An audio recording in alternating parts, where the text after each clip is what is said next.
Le bureau du contentieux électoral départemental de l'Ouest a déjà vidé toutes les contestations. Il ne restait plus au BCED qu'à délibérer ce mercredi. Des 21 affaires que le tribunal électoral a entendues, celle qui a le plus retenu l'attention implique la première dame de la République, Sophia Martelly, dont la candidature au Sénat était contestée par 6 personnes. Tel qu'exigé par les juges de siège, les deux parties, contestatrices et défendresses, ont fait le dépôt des pièces. Selon la loi, nous avons 24 heures de temps. Que nous finissions à minuit, quelle que soit l'heure nous finissons, il faut que nous délibérions. Dès que BCED finit délibérer, BEDLA a bien comme obligation pour le capable acheminer décision dans CEP. Et l'a affiché une copie de décision dans le porte BEDLA pour permettre que les gens qui sont intéressés viennent voir décision que différents BCED prennent. Le BED en soi est une structure déconcentrée du CEP. Tout ça que l'IA a exécuté, il dépend de décision de instruction que le recevoir.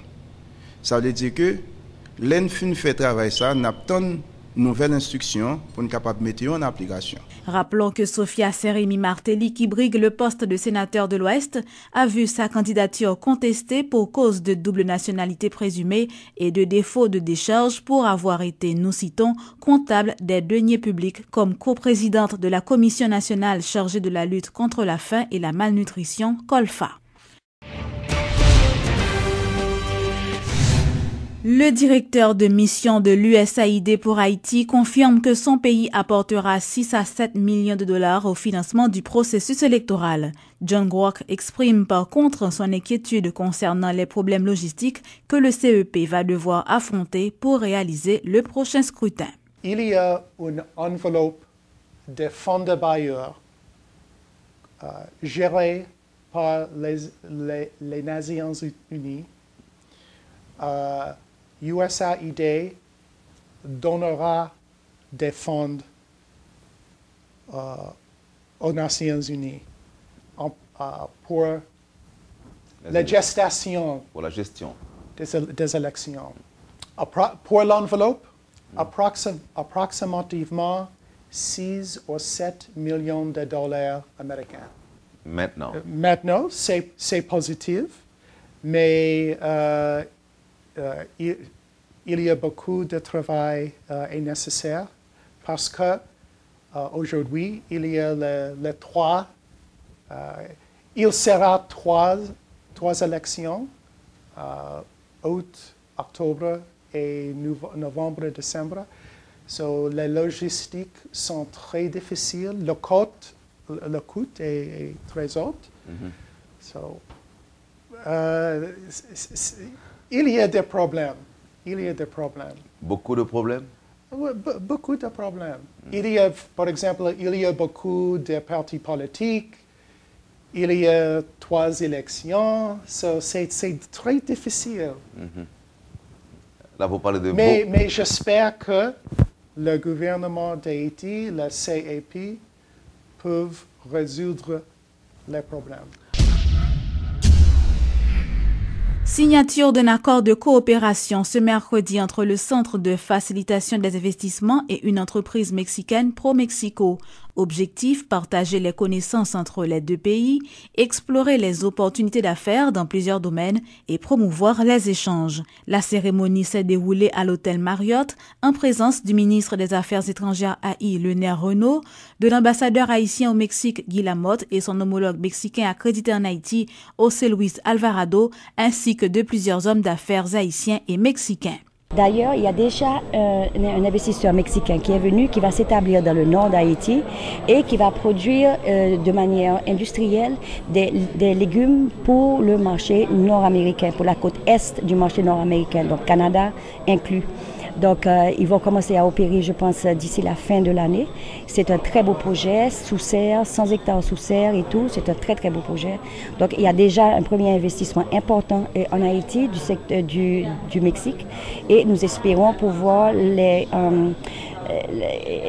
aider ou les convaincre à venir investir ici, surtout que nous avons d'autres secteurs aussi. Évidemment qu'il y a de l'espoir. Haïti est un pays où on peut venir investir. Il y a beaucoup d'opportunités. Il y a le tourisme, par exemple, qui est en train d'augmenter. Ceci va donner la création, les opportunités pour produire plus, que ce soit de la nourriture que les touristes auront besoin. Il y a les services associés aussi. Les touristes, quand ils viennent ici, ils veulent aller faire de la pêche, ils veulent aller faire du snorkeling, ils veulent aller faire un tas de choses. Donc, ça va donner d'autres opportunités aussi, et pour l'artisanat aussi. Donc, ça va créer quand même un dynamisme, parce que le tourisme est un secteur vraiment, secteur moteur de toute économie. Est-ce que c'est gagnant-gagnant? Il faut que ça soit gagnant-gagnant, ou sinon c'est pas un partenariat. Un forum sur l'énergie en Haïti s'est tenu ce mercredi à l'université Quisqueya. Plusieurs thèmes ont été abordés lors de cette activité, à savoir les énergies renouvelables en Haïti, enjeux et défis. Les intervenants ont également discuté autour d'un cadre politique et instruments pour mobiliser les énergies renouvelables dans les Caraïbes, particulièrement en Haïti. Suivez les explications de René Jean Jumeau, directeur de l'Institut haïtien de l'énergie, IHE. On n'a pas d'énergie renouvelable en Haïti, ça veut dire énergie solaire, énergie vent, énergie de l'eau rivière, mais également tout, énergie biomasse, ça veut dire ça n'a pas servi avec comme bois du feu, charbon de bois, son énergie renouvelable liée, si nous servi avec bien. Donc nous parlons de ça tout, et puis on a parlé tout de biocombustibles, qui sont notre challenge, qui sont notre défi pour nous lever, et qui va permettre que nous capables d'utiliser et plantes pour produire combustible, tant que diesel, tant que gasoline, et à partir de plantes. Donc c'est tout ça que nous avons essayé pour exploiter à travers l'effort de l'Institut haïtien de l'énergie.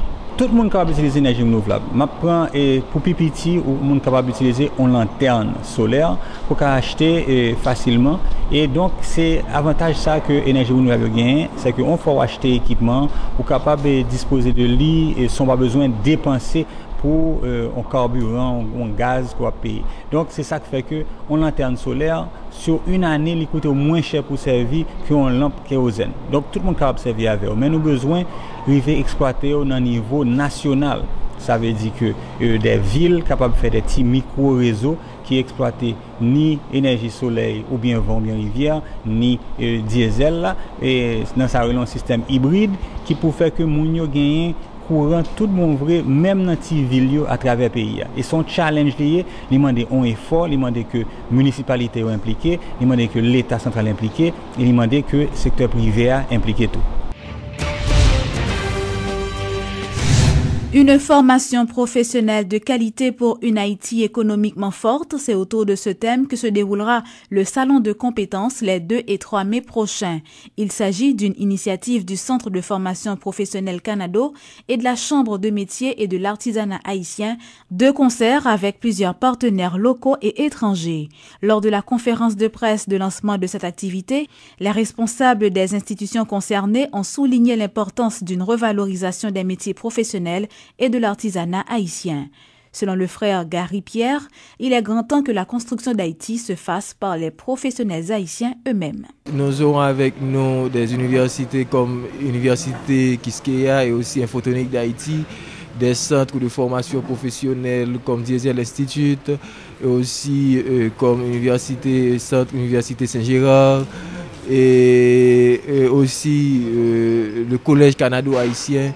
Donc, et aussi plusieurs centres seront aussi là par l'intermédiaire de la coopération suisse.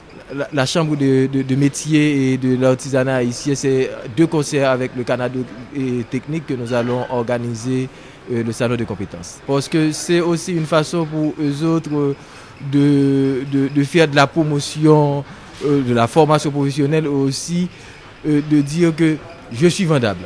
Je suis un produit, je suis capable, j'étudie ici au Canada Technique, je reçois une formation de qualité, donc, et aussi de se présenter au grand public, tout et tout.